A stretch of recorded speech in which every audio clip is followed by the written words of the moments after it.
Maliyah.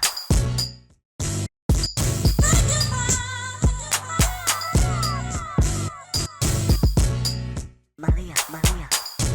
Hi, everybody. Welcome back to another episode of the Maliyah Kimble Show. I'm your host, Maliyah Kimble, and I first want to start off by giving a thank you to my First Lady, Charisma, for coming and doing an excellent job on my last episode. If you haven't seen it, go back and watch it. And I also want to give a shout out to Elder Sally, who also did an acapella. He did an amazing job. Now I'm going to get into my interview, and today I have the pleasure of interviewing Minister Nori Flowers. Thank you. How are you doing? I am doing great, and thank you for having me on the show. Thank Maliyah. you for Thank coming. you very much. Thank you for coming. So, can you tell them a little bit about yourself? Yes, so my name is Nuri Flowers. I'm born in Ann Arbor. I was raised in Ypsilanti, and I'm a graduate of Lincoln High School. In 2009, I graduated from high school. After that, I moved to college. I did 4 years at a school called Central State University down in Wilberforce, Ohio. I have my Bachelor of Science degree in communications. I graduated actually on my birthday in 2013. It was the greatest birthday gift I would ever want is my degree that I worked 4 years for. And that's actually also where I met my beautiful wife, who's also Minister Tamara as well, too. Okay. And can you talk a little bit about how your college experience was? Oh, my college experience was amazing. I enjoyed the experience of the networking, as well as also meeting great people. I met people from all across the country. A little bit about the background is I went to a historically black college, university, down in Ohio. So there are a lot of people that represented who I am and where I come from.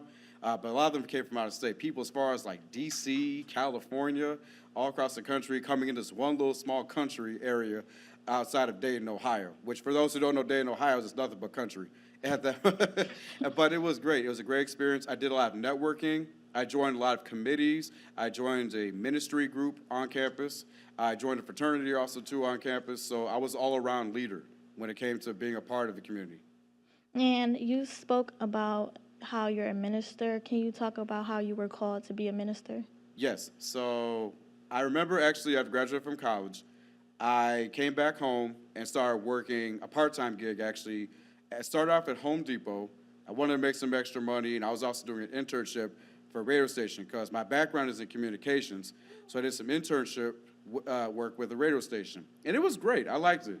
The main thing was I also had to pay my bills at the same time too because you have to do a lot of work for free in the industry. In between that time, I decided that I was going to go venture off into trying other things, being involved in church, and I also wanted to step up my leadership roles because I want to do more than just work behind the scenes. Let me also do something else with people. And my wanting to do ministry actually started where the church that I used to be previously a part of in Ypsi is called Christian Life Center Church.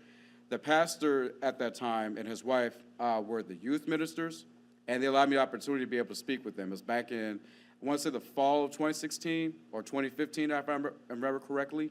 They allowed me to come on and volunteer to help give a message, minister to the young ones, and they did such a great job. They say, you ever thought about doing this as a full-time thing? I said, well, I mean, not really at first, but then I realized when I was talking to God and finding that I had a passion for wanting to speak to people, especially young people, and that's where it came from. So I've been faithfully serving in youth ministry since like 2016, even up to this day now. Okay. And what was it like transferring from what you were doing then into becoming a minister? Like, what did you have to change about yourself to be a better example for the people that you were mentoring to? Yeah, so that's a great question. So what I had to change a little bit differently was my big approach of wanting to show that the way I was teaching the students and ministering to them is to help them understand that we all have purpose when it comes to where God bestows upon us. Each person, no matter where they come from, no matter what background, has a purpose. And God gives that ability. He'll give us purpose to either speak, if we're speakers, gives us purpose to be creators, inventors in this case, just as such as yourselves, to innovate. And what I do as a speaker and also as a minister is encourage people to know that God will give you purpose. He'll give you vision and insight. And so that's why I instill into them. I had learned, too, that it gives me strength, too. Because when I minister to others and it impacts their life, it impacts my life. because I feel like what I'm doing is it's not just a job. It's not because ministry is everything. Because I'm also a school teacher as well too. Even though that's my profession, I get paid to do that and work with kids. It's ministry because I'm changing and impacting kids' lives. If that makes sense. It is. And what made you want to work with kids? Oh, so back when I was working, after I graduated from college, I was doing work, different odd jobs to make money and stuff because I had bills I had to pay, just like everybody else. And I thought I was going to work long term in a different industry because before I wanted to be a teacher, I was working in sales. I worked at Home Depot. I worked for Sprint before they became T-Mobile. I did all these different jobs to make money, and I was good at what I did. But the problem was I realized that doing soul searching, I was doing jobs that were fulfilling other people's visions. And honestly, I kind of felt miserable, like what I was doing. Yes, I made good money, and I had good hours, but it felt like I was spending more time at work than I was doing it with my own family, at the time with my wife. And I had to do some soul searching. I said, Lord, I don't really want to do this in the long run. Help me find what I really truly desire to do. And then back in the years of me tutoring kids and then ministering at the church, God gave the vision and said, well, this is what you love to do, Nuri. How come you don't make that your passion and turn that into a career? And it took me all those years to then realize that, and then I decided to take a leap of faith in 2018, left doing sales, and went into being a substitute teacher for charter schools and public schools, and I have been faithfully teaching since then. I do not regret my decision because I love what I do, and even though it didn't at the time make as much money as I did before my previous jobs, I felt purpose in my job. I felt like I was actually fulfilling something. Instead of fulfilling somebody else's dream, I'm fulfilling my dream. So, where do you want to see your ministry in the next 5 years? Well, definitely still faithfully serving, and even here at Elam Ministries, becoming a youth minister, as well as also doing youth ministry for volunteer work and doing projects with other networking churches or even mentoring groups, because part of what I want to do is to be a mentor to young people. So what I actually like to do is I'm actually in the process of starting my own LLC because I want to start a nonprofit mentorship organization. It's to help young people, especially know to find their gifts and purposes, but give them the strengths and life skills. Yes, I want to teach them, but I also want to help them gain life skills, like building a resume, knowing how to talk professionally in front of people so that you can get a job, knowing how to dress properly, how to speak properly in front of people. Because in the adult world and stuff, if you show any signs that you don't care, nobody wants to hire you.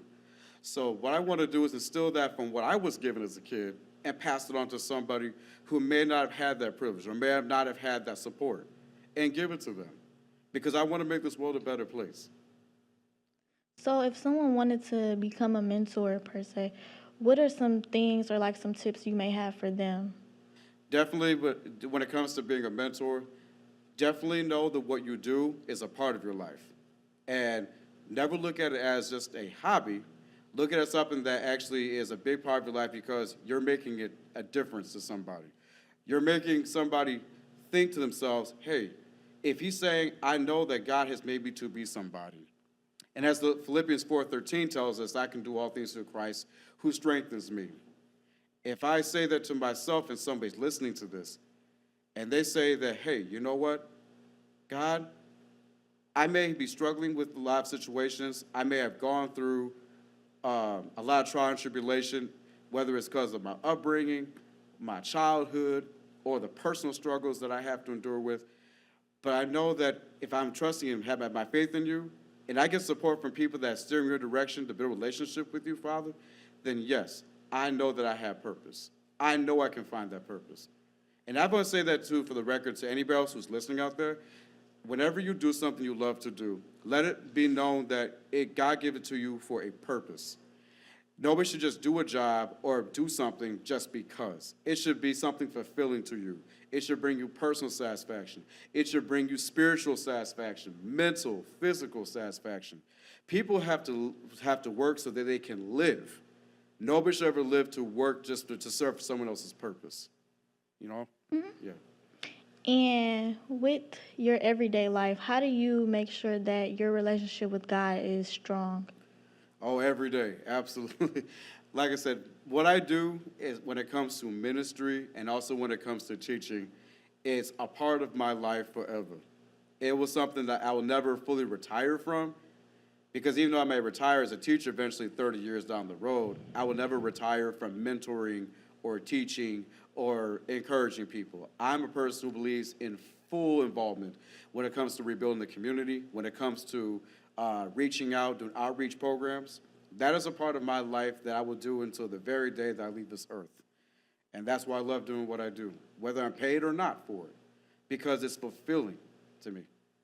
And when you're doing mentoring, how do you incorporate God in your mentorship? Absolutely. God is always the forefront of there because God gave me the vision and the walk of faith to step on it. Because one thing I would ask too, if it was about money when it came to a professional life, I would definitely not be a teacher. Let's just say that for the record, because most of us know, and the many educators out there, is that if we do what we do it because we love it and because we know it's making a difference. Yes, most of us wish that it did compensate more for what we have to deal with mentally and physically every day in our school districts. And as my wife and I know, being teachers, we go through the ringer every day. But it's something about what we love to do that keeps us pushing forward every single time. And that's why I love what I do, because it's been fulfilling. Financially, it's been fulfilling. Spiritually, it's been fulfilling. And that's what I was telling people. Make that everything you do, let God be your forefront. Because if I did out of my own will, I would be doing something totally different. And maybe doing something that, I don't know, maybe bring me money, but wouldn't bring me joy or happiness. Or it may bring me misery. No, I would never claim that. But I let God be the forefront of my decision, and he's leading me on a path of righteousness since. Okay, so we're gonna go to break, and we'll be right back with more of Minister Nuri.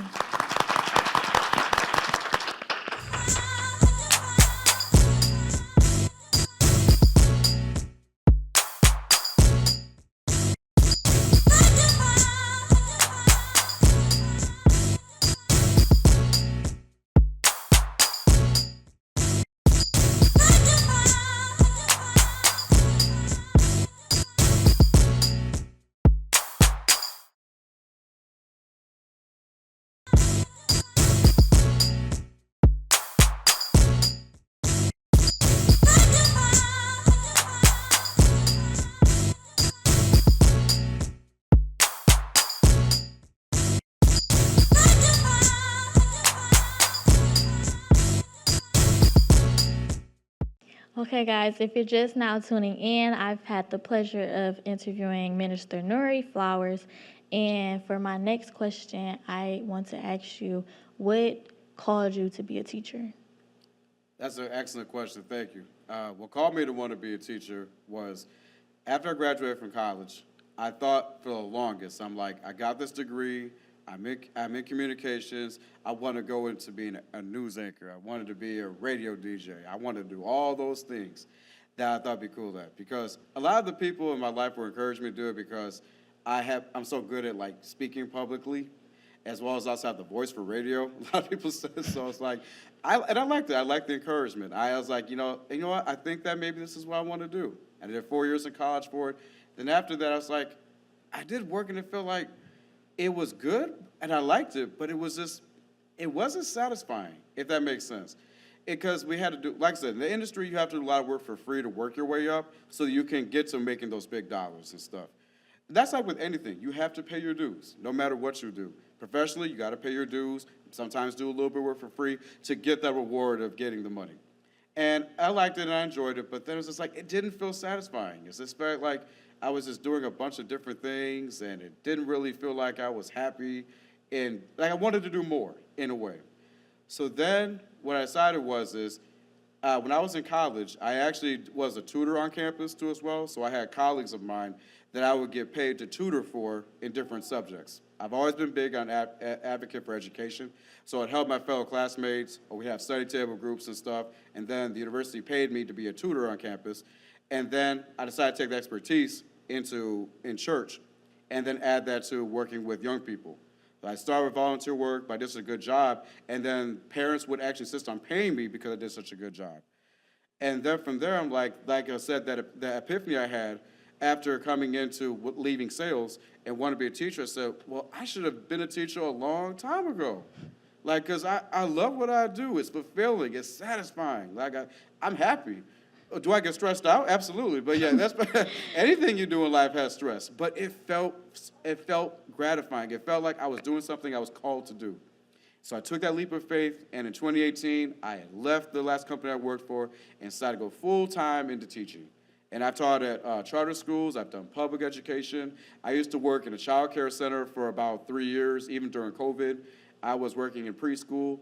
And then now currently where I'm at right now is I am a full-time building substitute for Franklin Middle School, which is for Wayne Westland Community Schools. It's a really great feeling. It is challenging, but I love what I do because I'm making an impact with the students I talk to, the way I teach, the way I mentor. It's fulfilling. And what subjects do you teach? So I teach in various subjects. The last school year, I was a full-time teacher teaching life skills as an elective class. So basically teaching kids about budgeting, finance, home skills like basic cooking and knowledge of how to buy clothes and things like that. Kind of like they used to call home economics when we were growing as kids. Now they call it life skills.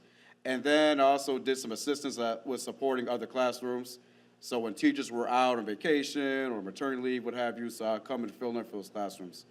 And they said this is a good job. Like I remember a teacher that when I first came to the school last spring, back in March when I had an assignment, I had a math teacher who actually begged and pleaded to the principal for me to make a decision to stay and be there for like the whole entire school year. And they gave me a pay raise for it, so I wasn't going to say no. It was good, yeah.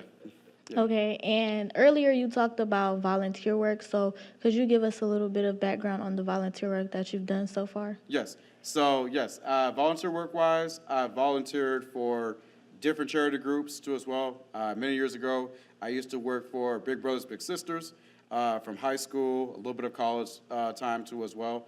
And then later down the road, I did volunteer work for the churches I used to be members of, various areas. So we'll come to community work setup. I've tutored students.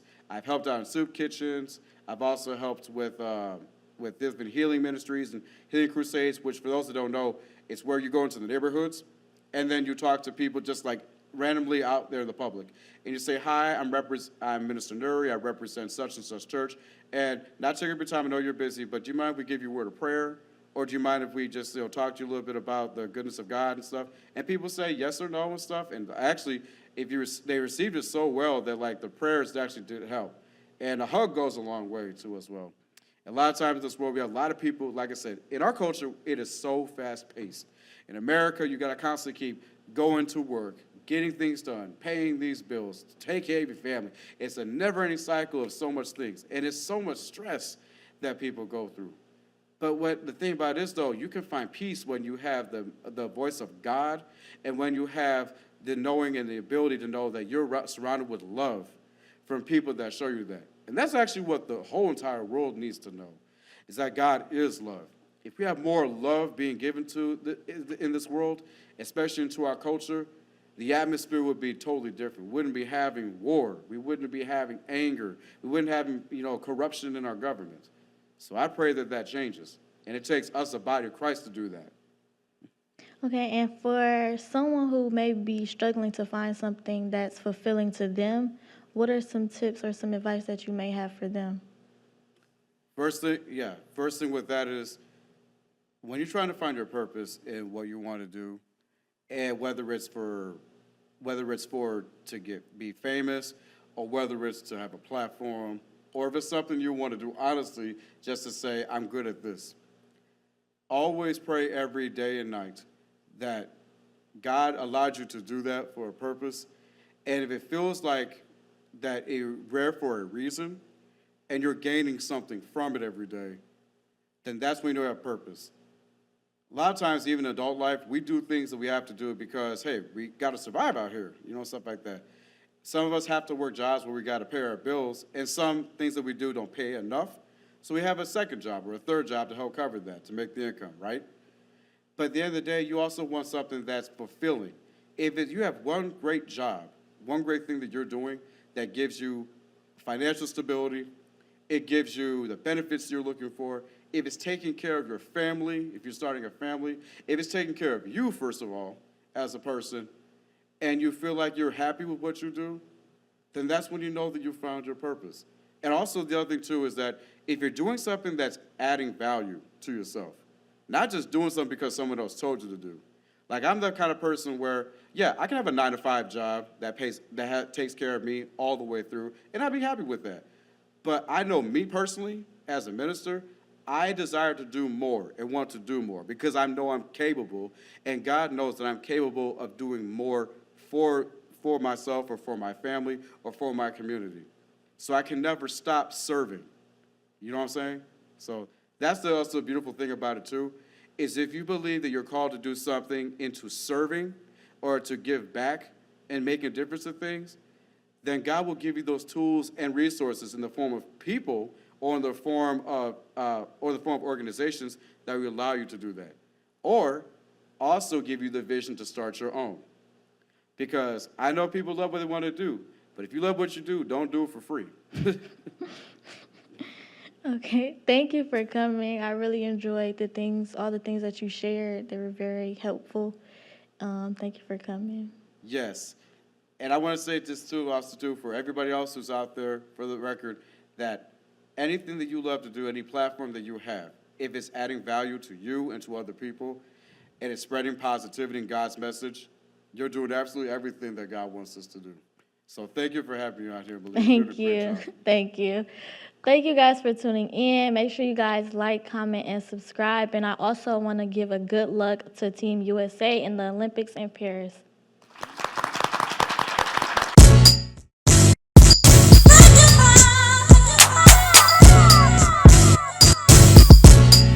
Maliyah.